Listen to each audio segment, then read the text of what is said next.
ওম শান্তি। আজি 31-3-2025 বৰ্ষৰ প্ৰাতঃ মুৰলী। ওম শান্তি। বাপ দাদা মধুবন। আজি বাবাই কৈছে, মৰমৰ সন্তানসকল, তোমালোক এতিয়া পুৰণি সৃষ্টিৰ দুৱাৰদলিৰ পৰা ওলাই শান্তিধাম আৰু সুখধামলৈ গৈ আছা। পিতাইহে মুক্তি জীৱন মুক্তিৰ মাৰ্গদৰ্শন কৰাই। প্ৰশ্ন, বৰ্তমান সময়ত সকলোতকৈ ভাল কৰ্ম কোনটো?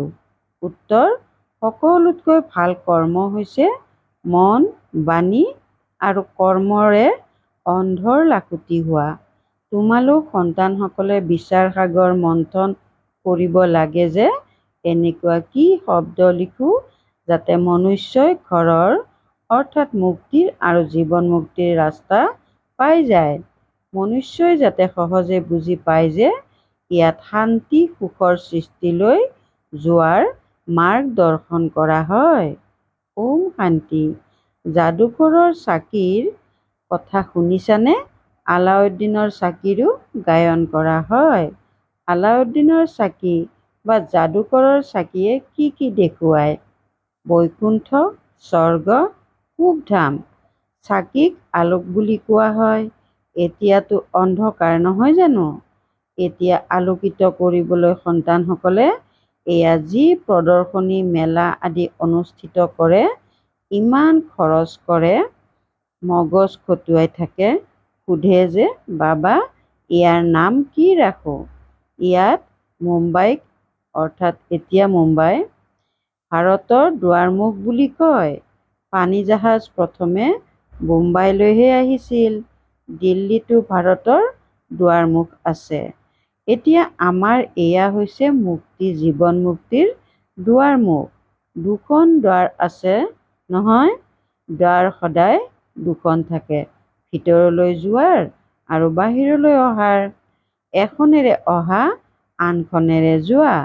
এয়াও এনেকুৱা। আমি নতুন সৃষ্টিলৈ আহোঁ, আকৌ পুৰণি সৃষ্টিৰ পৰা বাহিৰ ওলাই নিজৰ ঘৰলৈ গুচি যাওঁ। কিন্তু নিজে উভতি যাব নোৱাৰোঁ।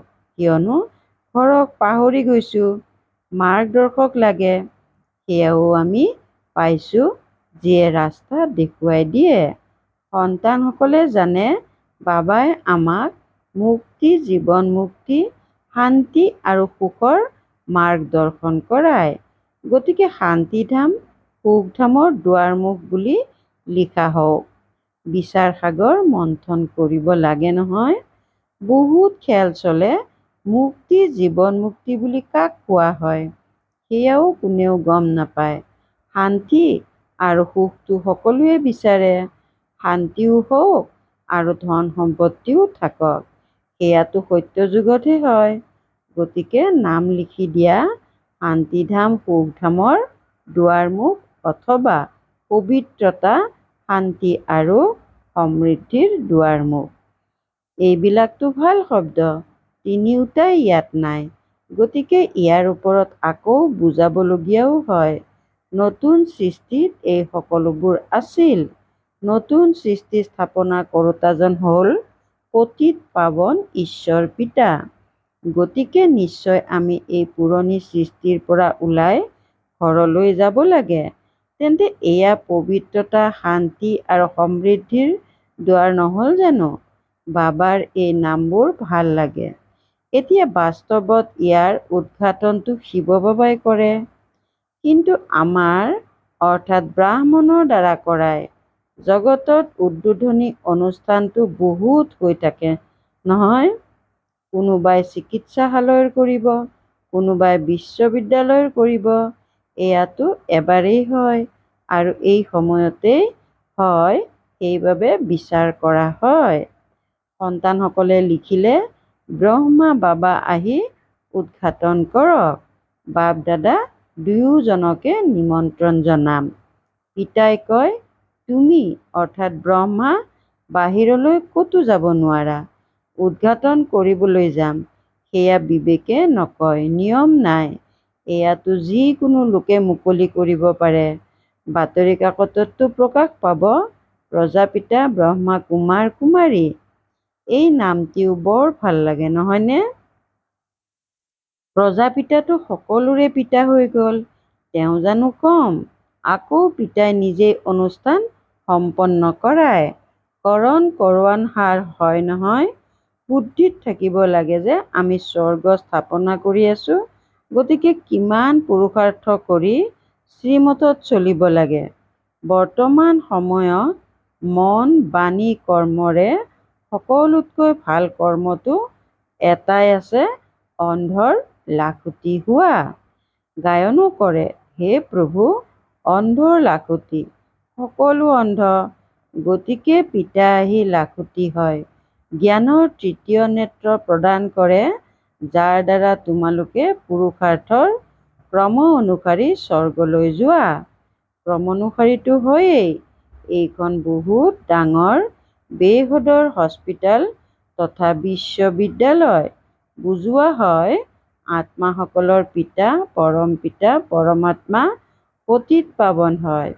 তোমালোকে সেইজন পিতাক স্মৰণ কৰিলে সুখধামলৈ গুচি যাবা। এইখন হৈছে নৰক, ইয়াক স্বৰ্গ বুলি কোৱা নহ'ব।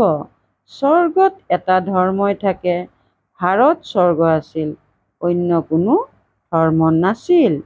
ইয়াক মাত্ৰ স্মৰণ কৰা, এয়াও মন মনা ভৱই হয়। আমি স্বৰ্গত গোটেই বিশ্বৰ মালিক আছিলোঁ, এইখিনিও স্মৃতিলৈ নাহে। বুদ্ধিত আছে যে আমি পিতাক পাইছোঁ, গতিকে সেইটো আনন্দ থাকিব লাগে। কিন্তু মায়াও কম নহয়। এনেকুৱা পিতাৰ হৈ যোৱা স্বত্তেও ইমান আনন্দিত হৈ নাথাকে, শ্বাসৰুদ্ধ হৈ থাকে। মায়াই বাৰে বাৰে শ্বাসৰুদ্ধ কৰি দিয়ে। শিৱ বাবাৰ স্মৃতি পাহৰাই দিয়ে। নিজেও কয় স্মৃতি স্থায়ী হৈ নাথাকে। পিতাই জ্ঞান সাগৰত ডুবাই থাকে, মায়াই আকৌ বিষয় সাগৰত ডুবাই দিয়ে। বহুত আনন্দেৰে বিষয় সাগৰত ধৰফৰাবলৈ ধৰে। পিতাই কয় শিৱ বাবাক স্মৰণ কৰা, মায়াই আকৌ পাহৰাই দিয়ে। পিতাক স্মৰণেই নকৰে, পিতাক নাজানেই। দুখহৰ্তা সুখকৰ্তাটো পৰম পিতা পৰমাত্মাই হয় নহয়। তেওঁ হয়েই দুখ হৰণ কৰোঁতা। তেওঁলোকে আকৌ গংগাত গৈ ডুব মাৰে, এনেকৈ ভাবে যে গংগা পতিত পাৱনী। সত্যযুগত গংগাক দুখ হৰণ কৰোঁতা, পাপ খণ্ডন কৰোঁতা বুলি নক'ব। সাধু সন্ত আদি সকলোৱে গৈ নদীৰ পাৰত বহে, সাগৰৰ পাৰত কিয় নবহে? এতিয়া তোমালোক সন্তানসকল সাগৰৰ পাৰত বহা। অনেক সন্তান সাগৰৰ পাৰলৈ আহে, আকৌ ভাবে যে সাগৰৰ পৰা ওলোৱা এই সৰু ডাঙৰ নদীবোৰো আছে, ব্ৰহ্মপুত্ৰ, সিন্ধু, সৰস্বতী এই নামবোৰো ৰাখিছে। পিতাই বুজায়, সন্তানসকল তোমালোকে মন বচন কৰ্মৰ প্ৰতি বহুত ধ্যান দিব লাগে। কেতিয়াও তোমালোকৰ ক্ৰোধ আহিব নালাগে। ক্ৰোধ প্ৰথমে মনত উদয় হয়, তাৰ পাছত বাণী আৰু কৰ্মটো আহি যায়। এয়া হ'ল তিনিখন খিৰিকী। সেইবাবে পিতাই বুজায়, মৰমৰ সন্তানসকল কথা বেছিকৈ নকবা, শান্ত হৈ থাকা। বাণীত আহিলে কৰ্মটো আহি যাব। ক্ৰোধ প্ৰথমে মনত আহে, তাৰ পাছত বাণী আৰু কৰ্মত আহে। তিনিওখন খিৰিকীৰেই ওলায়। প্ৰথমে মনত আহিব। জগতৰ লোকসকলেতো ইজনে সিজনক দুখ দি থাকে, কাজিয়া পেচাল কৰি থাকে। তোমালোকেতো কাকোৱে দুখ দিব নালাগে, সেয়ালো আহিব নালাগে। শান্ত হৈ থকা বহুত ভাল। গতিকে পিতা আহি স্বৰ্গ অথবা সুখ শান্তিৰ দ্বাৰৰ বিষয়ে শুনায়, সন্তানসকলকেই শুনায়। সন্তানসকলক কয়, তোমালোকেও আনক শুনোৱা। পবিত্ৰতা, শান্তি আৰু সমৃদ্ধি স্বৰ্গত থাকে। তালৈ কেনেকৈ যায় সেয়া বুজিব লাগে। এই মহাভাৰতৰ যুদ্ধও দুৱাৰ মুকলি কৰে। বাবাৰ বিচাৰ সাগৰ মন্থটো চলে নহয়। কি নাম ৰখা যায়? ৰাতিপুৱাই বিচাৰ সাগৰ মন্থন কৰিলে মাখন ওলায়, ভাল ৰায় ওলায়। সেইবাবে বাবাই কয় ৰাতিপুৱাই উঠি পিতাক স্মৰণ কৰা আৰু বিচাৰ সাগৰ মন্থন কৰা কি নাম ৰখা যায়? বিচাৰ কৰিব লাগে। কাৰোবাৰ ভাল বিচাৰো উদয় হয়। এতিয়া তোমালোকে বুজি পোৱা যে পতিতক পাৱন কৰি তোলা মানে নৰকবাসীৰ পৰা স্বৰ্গবাসী কৰি তোলা। দেৱতাসকল পাৱন হয়, সেইবাবেতো তেওঁলোকৰ আগত মূৰ দোৱায়। তোমালোকে এতিয়া কাৰো আগত মূৰ দোৱাব নোৱাৰা, নিয়ম নাই। বাকী যুক্তিৰে চলিব লাগে। সাধুসকলে নিজক উচ্চ পবিত্ৰ বুলি ভাবে, আনক অপবিত্ৰ নীচ বুলি ভাবে। তোমালোকে যদিও জানা যে আমি আটাইতকৈ উচ্চ, কিন্তু কোনোবাই নমস্কাৰ জনালে সঁহাৰি জনাব লাগে। হৰি ওম তৎসৎ কৰে, তেতিয়া তেনেকৈয়ে সঁহাৰি জনাবলগীয়া হয়। যুক্তিৰে নচলিলে তেওঁলোক হাতলৈ নাহিব। বহুত যুক্তি লাগে। যেতিয়া মৃত্যু শিৰৰ ওপৰত আহে তেতিয়া সকলোৱে ভগৱানৰ নাম লয়।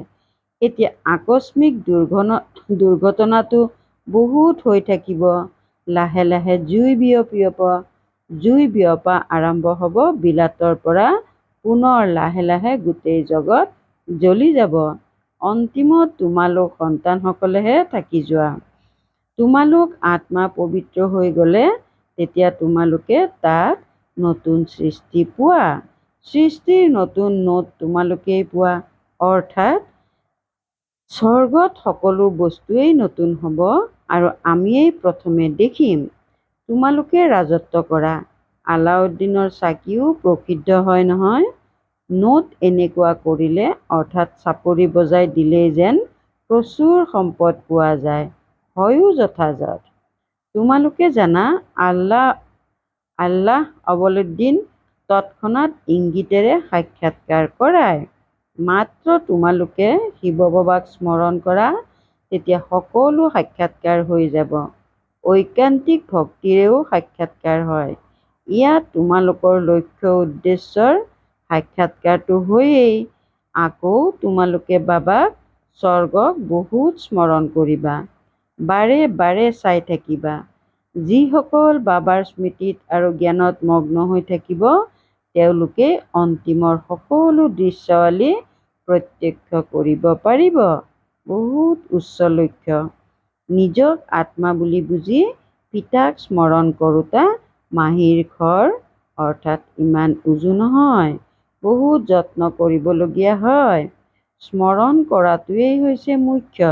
যেনেকৈ বাবা দিব্য দৃষ্টিদাতা, তেনেকৈ নিজেই নিজৰ বাবে দিব্য দৃষ্টিদাতা হৈ যাবাগৈ।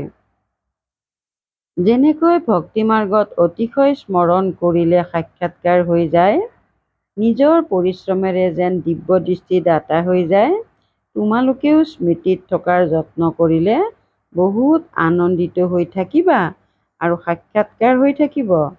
এই গোটেই সৃষ্টিখনক পাহৰি যাবা, মন মনা ভৱ হৈ যাবা। বাকী কি লাগে? যোগ বলেৰে আকৌ তোমালোকে নিজৰ শৰীৰ ত্যাগ কৰা। ভক্তিটো যত্ন কৰিবলগীয়া হয়। ইয়াতো যত্ন কৰিব লাগে। বাবাই যত্ন কৰাৰ অতি উত্তম ৰাস্তাৰ বিষয়ে শুনাই থাকে। নিজক আত্মা বুলি বুজিলে দেহৰ বোধেই নাথাকিব। যেন পিতাৰ সমান হৈ যাবা। সাক্ষাৎকাৰ কৰি থাকিবা। বহুত আনন্দিতও হৈ থাকিবা। ফলাফল সকলো অন্তিম সময়ৰে গায়ন কৰা হৈছে। নিজৰ নাম ৰূপৰ পৰাও অনাসক্ত হ'ব লাগে। তেন্তে আকৌ আনৰ নাম ৰূপক স্মৰণ কৰিলে কি অৱস্থা হ'ব? জ্ঞানটো বহুত সহজ। প্ৰাচীন ভাৰতৰ যি যোগ আছে তাতেই যাদু আছে। বাবাই বুজাইছে, ব্ৰহ্মজ্ঞানীয়েও এনেকৈ শৰীৰ ত্যাগ কৰে। মই আত্মা, পৰমাত্মাত লীন হৈ যাব লাগে। লীন কোনো নহয়, ব্ৰহ্মজ্ঞানী হয়। বাবাই দেখিছে, বহি বহি শৰীৰ ত্যাগ কৰে। বায়ুমণ্ডল বহুত শান্ত হৈ যায়, নিস্তব্ধ হৈ যায়। নিস্তব্ধতাৰ অনুভৱো তেওঁলোকৰ হ'ব, যিসকল জ্ঞান মাৰ্গৰ হ'ব। শান্ত হৈ থাকোঁতা হ'ব। বাকী বহুত সন্তানটো এতিয়া কেঁচুৱা হৈ আছে, বাৰে বাৰে বাগৰি পৰে।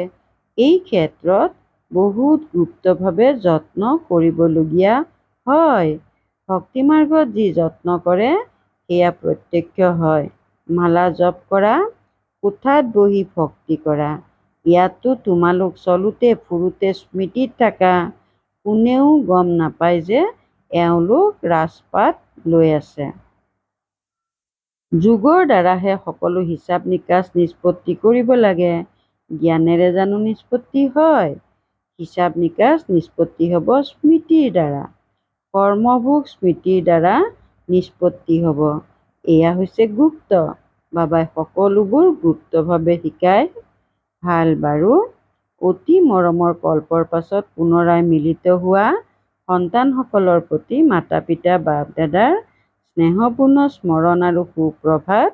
আত্মিক পিতাৰ আত্মিক সন্তানসকলক প্ৰতি নমস্কাৰ। ধাৰণাৰ বাবে মুখ্য সাৰ ১ নম্বৰ, মন বাণী কৰ্মৰে কেতিয়াও ক্ৰোধ কৰিব নালাগে। এই তিনিওখন খিৰিকীৰ ওপৰত বহুত ধ্যান ৰাখিব লাগে। কথা বেছিকৈ ক'ব নালাগে। ইজনে সিজনক দুখ দিব নালাগে। ২ নম্বৰ, জ্ঞান আৰু যোগত মগ্ন হৈ থাকি অন্তিমৰ দৃশ্যাৱলী প্ৰত্যক্ষ কৰিব লাগে। নিজৰ বা আনৰ নাম ৰূপ পাহৰি মই আত্মা এইটো স্মৃতিৰে দেহৰ বোধ সমাপ্ত কৰিব লাগে। বৰদান, স্নেহৰ বাণেৰে স্নেহত আঘাতপ্ৰাপ্ত কৰোঁতা স্নেহ আৰু প্ৰাপ্তি সম্পন্ন স্নেহত লীন আত্মা হোৱা। স্নেহৰ বাণেৰে স্নেহত আঘাতপ্ৰাপ্ত কৰোঁতা স্নেহ আৰু প্ৰাপ্তি সম্পন্ন স্নেহত লীন আত্মা হোৱা। যেনেকৈ লৌকিক ৰীতিৰে কোনোবা কাৰোবাৰ স্নেহত লীন হৈ গ'লে তেতিয়া চেহেৰাৰ দ্বাৰা, নয়নৰ দ্বাৰা, বাণীৰ দ্বাৰা অনুভৱ হয় যে এওঁ স্নেহত লীন হৈ আছে, প্ৰেমিকা হয়। এনেকৈ যেতিয়া মঞ্চত যোৱা তেতিয়া যিমানেই নিজৰ ভিতৰত স্নেহ জাগ্ৰত হ'ব সিমানেই স্নেহৰ বাণে আনকো স্নেহত আঘাতপ্ৰাপ্ত কৰি দিব। ভাষণৰ সংযোগৰ বিষয়ে ভবা বিষয়বস্তু আওৰোৱা এইটো স্বৰূপ হ'ব নালাগে। স্নেহ আৰু প্ৰাপ্তিৰ সম্পন্ন স্বৰূপ, স্নেহত লীন স্বৰূপ হওক। কৰ্তৃত্বশীল হৈ ক'লে তাৰ প্ৰভাৱ পৰে। শ্লোগান: সম্পূৰ্ণতাৰ দ্বাৰা সমাপ্তি সময় সমীপত আনা। সম্পূৰ্ণতাৰ দ্বাৰা সমাপ্তিৰ সময় সমীপত আনা। ওম শান্তি।